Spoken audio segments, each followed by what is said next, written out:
psychology, a first impression is the occurrence when someone witnesses something that is new to them and forms a mental image or impression of what they just saw.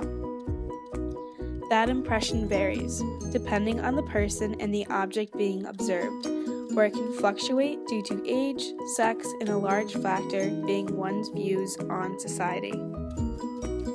So having all these factors play into first impressions, how much does it vary from opinions made over time?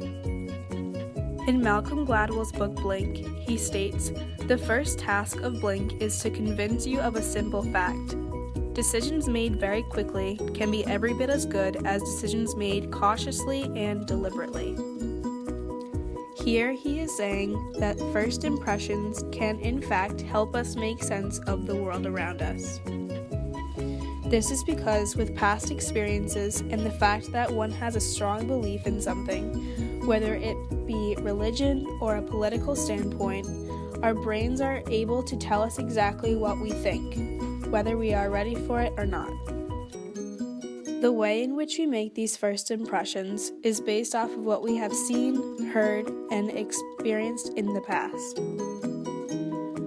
Although we make decisions in the blink of an eye, we actually pull past experiences and precursor beliefs from our past into 2-second windows. Gladwell says how our first impressions are generated by our experiences and our environment, which means we can change our first impressions. In this quote, Gladwell states how we are actually able to train our subconscious, thus altering the way we approach first impressions.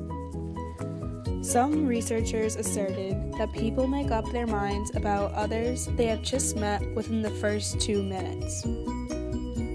Malcolm Gladwell disagrees with this, however. He believes that we make snap decisions or first impressions within the first 2 seconds of a first encounter.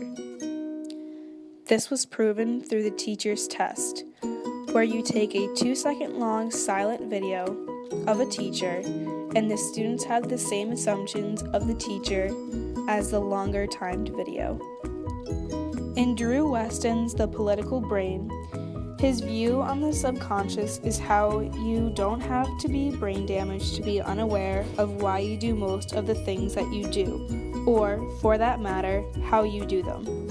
What was interesting about Weston using the words brain damage juxtaposes the idea that the subconscious could be seen as something that does not need any brain power to answer, where we seemingly have these ideas automatically there just waiting for us.